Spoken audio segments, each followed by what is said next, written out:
ওমা খেতে দাও। এই তো দেখো প্রথমে থালায় কিন্তু গরম গরম ভাত পড়ে গেল, একদম ভাত থেকে দেখো ধোয়া উঠছে। দিয়ে দিলাম তেতো আছে উচ্ছে দিয়ে আলু দিয়ে একটা তরকারির মতো করেছি। দিয়ে দিলাম আমড়া দিয়ে টকের ডাল, তারপরে দিলাম আলু ফুলকপির তরকারি। আজকে আলু ফুলকপির তরকারিটা না একটু গরম মশলা আর ঘি দিয়ে একটুখানি স্পাইসি করেই করেছি।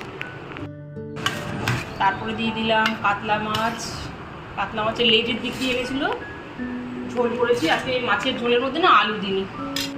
তারপরে খড়া ইলিশ করেছি আজকে, গাঠি কচু দিয়ে, আজকে না গাঠি কচু দিয়ে খড়া ইলিশ করেছি, একদম সিম্পল করে ঝোল করেছি।